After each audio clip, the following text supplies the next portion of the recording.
ان کو عمران پر تکیہ کرنا پڑا. تو وہ جب ناکام ہو گیا, حکومت ختم نہیں کر سکا, الیکشن کی ڈیٹ نہیں لے سکا, تو پھر اس نے بادل ناخواستہ یہ لانگ مارچ کا پلان اس نے رکھا تھا. اس کا کوئی مقصد قومی نہیں ہے. عوام کے مسائل اور عوام کی جو تکلیفات ہیں اس لانگ مارچ کا اس سے دور دور کا نہ کوئی تعلق ہے, نہ وہ آپ کو ان کی تقاریر میں نظر آئے. اس کا ایک ہی ہدف ہے, جیسے نواز شریف صاحب نے چند دن پہلے جو ٹویٹ کی تھی جس میں انہوں نے یہ لکھا تھا کہ اس کا ایک ہی ہدف ہے, اور وہ ہدف جو ہے وہ یہ ہے کہ آرمی چیف کی جو تقرری ہے نومبر, وہ یہ حکومت نہ کر سکے, اور اس میں یہ رخنا ڈالنا چاہتے تھے. یہ اپنی 22 سالہ جد و جہد کی بات کرتے ہیں, لیکن 22 سالہ جد و جہد مشرف کی غلامی سے شروع ہو کر پاشا, ظہیر الاسلام, اور پھر وہ جن کو یہ ہاتھ, ناک, کان, آنکھیں کہتے ہیں, اور جس کے بارے میں پرویز الہی صاحب نے خود یہ کہا کہ یہ ان کی ناکیاں بدلتے رہیں.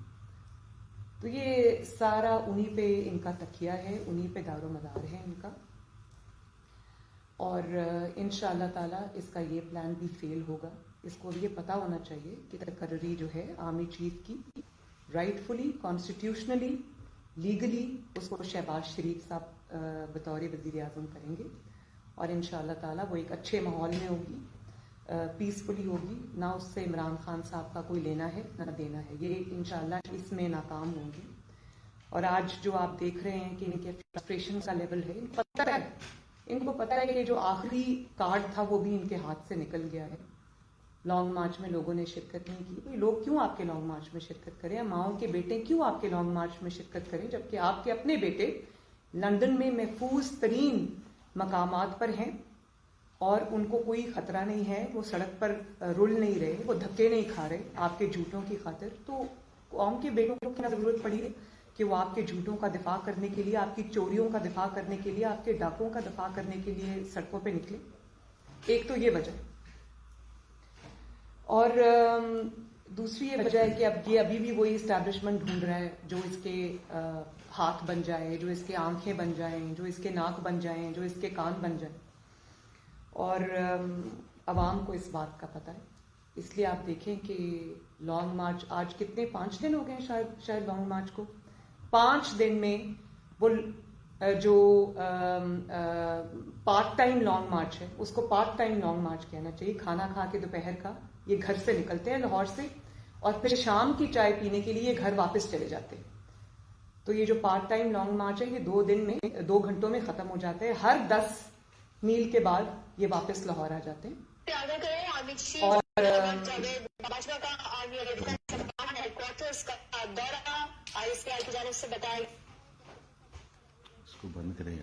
پانچ دن سے یہ جو لانگ مارچ ہے یہ لاہور میں ہی پھنسا ہوا ہے, لاہور سے باہر نہیں نکل سکا.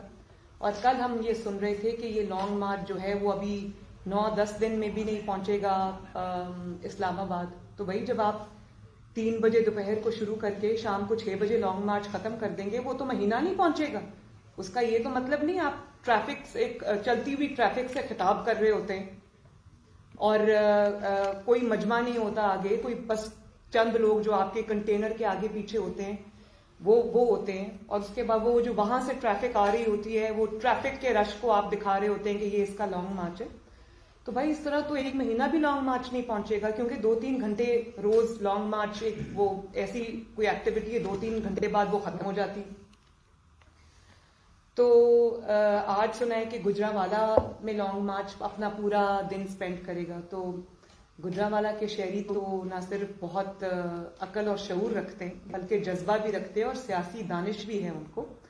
تو گجرانوالہ کے شہریوں کو میں یہ ضرور کہوں گی کہ جو گھنٹہ گھر ہے ان کا وہاں پر, اس پہ ذرا جو گھنٹہ گھر پہ گھڑی لگی ہوئی ہے اس کی ذرا حفاظت کریں, کیونکہ گھڑی چور جو ہے وہ گجرانوالہ میں پھر رہا ہے. اور آپ یہ دیکھیں کہ جس شخص نے اتنے بڑے بڑے جھوٹ بولے, سفاکی سے بولے, چالاکی سے بولے, اور وہ اس قسم کے جھوٹ تھے کہ انہوں نے پاکستان کی سیکیورٹی کو, پاکستان کی جو ایک بیرونی ممالک سے تعلقات تھے اس کو, پاکستان کی اندرونی اسٹیبلٹی کو اس نے داؤ پہ لگا دیا ان جھوٹوں نے. اور اتنے بڑے بڑے سنگین وہ جھوٹ تھے کہ ان کے اس کا سچ بتانے کے لیے جو ڈی جی آئی ہیں، D G I S P R ہیں، ان کو میدان میں آنا پڑا، ان کو اپنی خاموشی توڑنی پڑی، ان کو سچ قوم کے سامنے رکھنا پڑا. یہ ڈی جی آئی ایس آئے ہیں، ان کے بارے میں یہ مشہور ہے کہ یہ وہ جو ایک گلیمر گلٹس توجہ سے دور رہتے ہیں اور اپنی تصویر بھی یا اپنی ویڈیو بھی آنے نہیں دیتے. تو ایک ایسے پروفیشنل شخص کو جب قوم کے سامنے آ کے سچ بتانا پڑا تو آپ کو اس سے حالات کی سنگینی کا ادراک ہوگا کہ کتنے جھوٹ اس نے بولے ہیں جس سے قوم کو نقصان ہوا ہے، ملک کو نقصان ہوا ہے. اور پھر آپ یہ دیکھیں کہ جن کو یہ کہتا رہا کہ میں رات کے اندھیرے میں جن کے پاؤں پکڑتا ہے، دن کے اجالے میں یہ ان کے گریبان پکڑتا ہے. اور پھر جو ملاقات اس نے پریزیڈنسی میں عارف الوی صاحب کی موجودگی میں کی، اس ملاقات کا اس نے قوم کو نہیں بتایا. قوم کو یہ درس دیتا رہا کہ یہ میر جعفر ہیں، میر صادق ہیں، یہ جانور ہیں، یہ ایسے ہیں، اور انہی سے رات کے اندھیرے میں چپ کر کے ملتا ہے. اور وہ ڈی جی آئی ایس آ کے ریویل کرتے ہیں. خبریں تو پھیلی ہوئی تھیں، لوگوں کو پتا تھا ان کی ملاقات ہوئی ہے، اور لوگوں کو یہ کوئی اور جھانسے دیتا رہا، رات کو چھپ چھپ کے ملتا رہا. وہ تو پھر بھانڈا تو پھوٹ گیا، اس نے تو پھر بھی عوام کو سچ نہیں بتایا. نہ اس نے اپنی پارٹی کو سچ بتایا، نہ اس نے اپنی پارٹی کے ممبرز کو سچ بتایا. وہ تو جب قوم کے سامنے سچ آ گیا تو اس کے پاس تو وہ جو سچ ہیں ان کا کوئی جواب نہیں ہے. قوم اتنی دیر سے انتظار کر رہی ہے، ہم انتظار کر رہے ہیں کہ جو الزامات اس کے اوپر لگائے گئے ہیں، جو سنگین حقائق بتائے گئے ہیں، اس کا کوئی جواب آئے گا. لیکن جواب ندارد. اس کی وجہ یہ کہ جواب ہے نہیں. سارا زور اسی لیے رکھا ہوا ہے گالی گلوچ کے اوپر.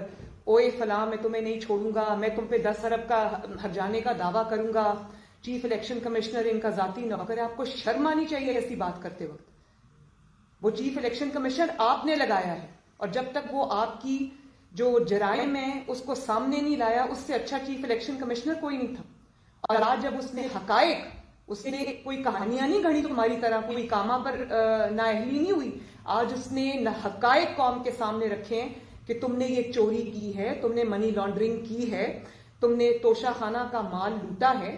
وہ اس نے قوم کے سامنے رکھا. تم کہتے ہو میں 10 ارب کا ہرجانہ کروں گا. کس چیز کا ہرجانہ کرو گے؟ ہرجانہ کرو گے وہ جیت جائے گا، کیونکہ اس نے سچائی لکھی ہے، اس نے حقائق لکھے ہیں، اس نے ثبوت دیے ہیں اس کے. اور کہتا ہے کہ اس سے 10 ارب روپیہ لے کر ہرجانہ میں شوکت خانم کو دے دوں گا. تو یہ نہیں بتایا کہ جب میں 10 ارب کا ہرجانہ لے کے شوکت خانم کو دے دوں گا تو اس کے بعد وہی ہرجانہ میں شوکت خانم سے لے کر اپنی جیب میں ڈال دوں گا، کیونکہ آپ یہی کرتے آئے. اور پھر آپ یہ دیکھیں کہ اتنی سنگین نوعیت کی بات، ایک شخص جو اپنے آپ کو جمہوری لیڈر کہتا ہے، میں اس کو نہیں لیڈر مانتی، میں اس کو جمہوری شخص بھی نہیں مانتی، میں اس کو سیاستدان بھی نہیں مانتی. وہ ایک فورن فنڈڈ فتنہ ہے، ایک انتشار کے لیے پاکستان میں لانچ کیا گیا اور اس کے لیے پیسے دیے گئے. تو وہ شخص جب جمہوریت کی بات کرتا ہے تو انسان کا سر شرم سے جھک جاتا ہے. آپ یہ دیکھیں کہ جمہوریت کی بات کرنے والا کیا بات کر رہا ہے. وہ جب اس کو اپنی حکومت جاتی ہوئی نظر آئی تو وہ چیف عوامی اسٹاف کو یہ کہہ رہا ہے کہ آپ میری حکومت کو گھر نہ بھیجیں، آپ مجھے گھر نہ بھیجیں، بھلے آپ تا حیات ایکسٹینشن لے لیں، ہمیں کوئی اعتراض نہیں، بھلے آپ ان لمیٹڈ ٹائم کے لیے ایکسٹینشن لے لیں، ہمیں کوئی اعتراض نہیں. جس کو یہ رات کو یا بند کمرے میں یا بند دروازے کے پیچھے یہ کہتا رہا کہ آپ ایکسٹینشن لے لیں اور تا حیات ایکسٹینشن لے لیں، اس کو کوئی ابھی کہتا ہے یہ غدار ہے، یہ جانور ہے، یہ میر صادق ہے، یہ میر جعفر ہے. اتنی کرسی سے محبت اور لالچ میں نے کسی کو نہیں دیکھی کہ اس کا سراپا جھوٹ ہو اور پیچھے سے جب اندر کمروں کے اندرونی باتیں جب کھلیں تو وہ تو کوئی اور ہی نقشہ پیش کر رہی ہے بات. اور پھر کہتا ہے کہ مجھے اسٹیبلشمنٹ نے بتایا تھا کہ یہ چور ہے. اس بات میرا خیال ہے کہ یہ جو انہوں نے کہا کہ مجھے اسٹیبلشمنٹ نے یہ بتایا تھا کہ یہ چور ہے، اور یہ صرف عمران نے بات نہیں کی، یہ بات کچھ صحافیوں نے بھی کی ہے کہ ہمیں تو یہ بتایا گیا تھا کہ یہ چور ہے. اور جب عمران نے کہا کہ مجھے اسٹیبلشمنٹ نے بتایا تھا یہ چور ہے، تو میرا یہ ذاتی خیال ہے کہ اس سے بڑا ثبوت نواز شریف صاحب کی بے گناہی کا کوئی اور ہو نہیں سکتا جو عمران نے خود قوم کے سامنے رکھ دی ہے. میرا خیال ہے کہ شوکت عزیز صدیقی صاحب نے بھی بہت بڑے ریولیوشنز کیے ہیں, بہت بڑے حقائق ہوش ربا جس کو حقائق کہتے ہیں وہ قوم کے سامنے رکھیں. ارشد ملک مرحوم نے بھی بہت سنگین انکشافات کیے کہ کس طرح نواز شریف صاحب کو ملی بھگت کے تحت سزائیں دی گئیں. لیکن میں سمجھتی ہوں کہ یہ جو ارشد ملک صاحب ہیں مرحوم اور جو شوکت عزیز صدیقی صاحب ہیں, ان کے بھی انکشافات سے بڑا انکشاف عمران نے یہ کیا ہے کہ نواز شریف بے قصور ہے اور مجھے اسٹیبلشمنٹ نے کہا تھا کہ یہ چور ہے. تو وہ اسٹیبلشمنٹ نے آپ کو جو بھی پرچی لکھ کے دے دی آپ نے وہ قوم کے سامنے پڑھ کے سنا دی. تبھی جب آج میرا اپیل چل رہی تھی یہ پیناما والی اسلام آباد ہائی کورٹ میں, تو ججز بار بار ریپیٹڈلی ثبوت مانگتے رہے نیب سے. تو کبھی نیب کو کرونا ہو گیا تھا, کبھی نیب وہ کہہ رہے تھے کہ ہمارا سینس آف ٹیسٹ اور اسمیل چلا گیا ہے, کبھی وہ کہتے تھے کہ جی اب ہمیں تکلیف ہے, ہم سے اٹھا نہیں جاتا, اور بار بار وہ وکلاء کو بدلتے تھے اور اسی آڑ میں یہ مہینے کی جو ڈیلے ہے وہ ایڈجرنمنٹس جو ہیں وہ لے لیتے تھے. تو آج مجھے سمجھ آ رہی ہے کہ وہ ثبوت کیوں نہیں تھا. وہ ثبوت اس لیے نہیں تھا کہ ان کو پرچی پہ کسی نے لکھ کے دے دیا یہ چور ہے, یہ پیچھے یہ وہ شروع ہو گیا. تو ایسی بات نہیں ہے. بات یہ تھی کہ آپ کو پتا تھا کہ الزامات کی بنیاد پر کبھی اگر سزا ہو بھی جائے تو وہ شارٹ لیوڈ ہوتی ہے, اس کو مٹنا ہی ہوتا ہے, ایک نہ ایک دن سچ کو سامنے آنا ہی ہوتا ہے. تو اگر آپ کو اسٹیبلشمنٹ نے یہ کہا تھا تو جب آپ سے ثبوت مانگے گئے عدالت میں تو آپ کو یہ کہہ دینا چاہیے تھا کہ میرے پاس ثبوت سے یہی ہے کہ کیونکہ مجھے اسٹیبلشمنٹ نے کہا تھا تو میں نے کہہ دیا. آپ کے پاس ثبوت بھی یہی ہے کہ مجھے اسٹیبلشمنٹ نے کہا تھا کہ یہ چور ہے تو میں عدالت میں چلا گیا. عدالت میں یہ باتیں نہیں چلتی. عدالت میں آپ کو سالڈ ایویڈنس چاہیے ہوتا ہے, پروف چاہیے ہوتا ہے, آپ کو جو irrefutable ایویڈنس چاہیے ہوتا ہے. اسی لیے کوئی بنایا گیا مقدمہ عدالت میں ٹک نہیں سکا ایک پیج کے باوجود. تو ایسی بھی بات نہیں ہے کہ آپ کو اسٹیبلشمنٹ نے کہہ دیا کہ یہ چور ہے اور آپ نے چپ کر کے مان لیا. آپ کو پتا تھا کہ آپ جھوٹ بول رہے ہیں, آپ کو پتا تھا کہ آپ بہتان بازی کر رہے ہیں, آپ کو پتا تھا کہ آپ ایک ایسے شخص پہ جس نے کچھ نہیں کیا, کوئی چوری نہیں کی, کوئی کچھ نہیں کیا, آپ اس کے خلاف سازش رچا رہے. اس سازش کا سب سے بڑا مہرہ آپ تھے, کیونکہ بشیر میمن کو اسٹیبلشمنٹ نے بلا کے اپنے آفس میں, پرائم منسٹرز آفس میں نہیں کہا کہ آپ میرے مخالفین کو پکڑ لو, اور جو چیئرمین نیب تھے اس وقت کے ان کو ان کی ویڈیو دکھا کر بلیک میل نہیں کیا اسٹیبلشمنٹ نے, آپ نے کیا, کیونکہ آپ کو پتا تھا کہ آپ کا جو اپوننٹ ہے وہ بے قصور ہے. آپ نے اس کو چور ثابت کرنے کے لیے آپ کو اور قسم کے ہتھ کنڈوں کی ضرورت ہے, جس میں کسی کو کسی کی ویڈیو دکھانا. وہ طیبہ گل کو آپ نے رکھا پرائم منسٹر ہاؤس میں 1 مہینہ, اسٹیبلشمنٹ نے نہیں رکھا. اور پھر دیکھیں بات یہ ہے کہ آپ ہی کے سامنے شوکت عزیز صدیقی صاحب نے انکشافات کیے, آپ ہی کے سامنے ارشد ملک نے انکشافات کیے. آپ میں تب بھی اتنی اخلاقی جرت نہیں تھی کہ قوم سے آ کے معافی مانگتے, نواز شریف سے آپ آ کے معافی مانگتے. آج اس کے جب آپ کی بنائے ہوئے جھوٹے کیسز جب زمین بوس ہو رہے ہیں تو آپ کہتے ہیں آپ کو شرم نہیں آتی ہے بات کرتے ہیں. کون سا این آر او نہیں مل رہا نواز شریف کو, آپ کے جھوٹوں کی کلئی کھل رہی ہے. آپ کی سازشوں کا جو تانا بانا, جو جال آپ نے بنا تھا وہ اپنی انجام کو پہنچ رہا ہے. آپ کا وقت ختم ہو چکا ہے اور یہ سچ اب قوم کے سامنے آئیں گے. اور ابھی تو ٹپ آف دی آئس برگ ہے, ابھی بہت مزید سچ جو ہے وہ قوم کے سامنے آئیں گے. اور ڈرپوک کتنے ہو, آج تم نواز شریف کو چیلنج کر رہے تھے کہ جہاں سے میں الیکشن لڑوں تم الیکشن لڑو آ کے وہاں سے, میں تمہیں ہراؤں گا. تم تو تب نواز شریف کو نہیں ہرا سکے 2018 میں جب آر ٹی ایس کو بند کرنا پڑا. نواز شریف کی پارٹی کو تم نے توڑنے کی کوشش کی اور اس وقت تم ان کے ساتھ مل کے کھڑے تھے. تم نے نواز شریف کے جو لوگ ہیں, جو وننگ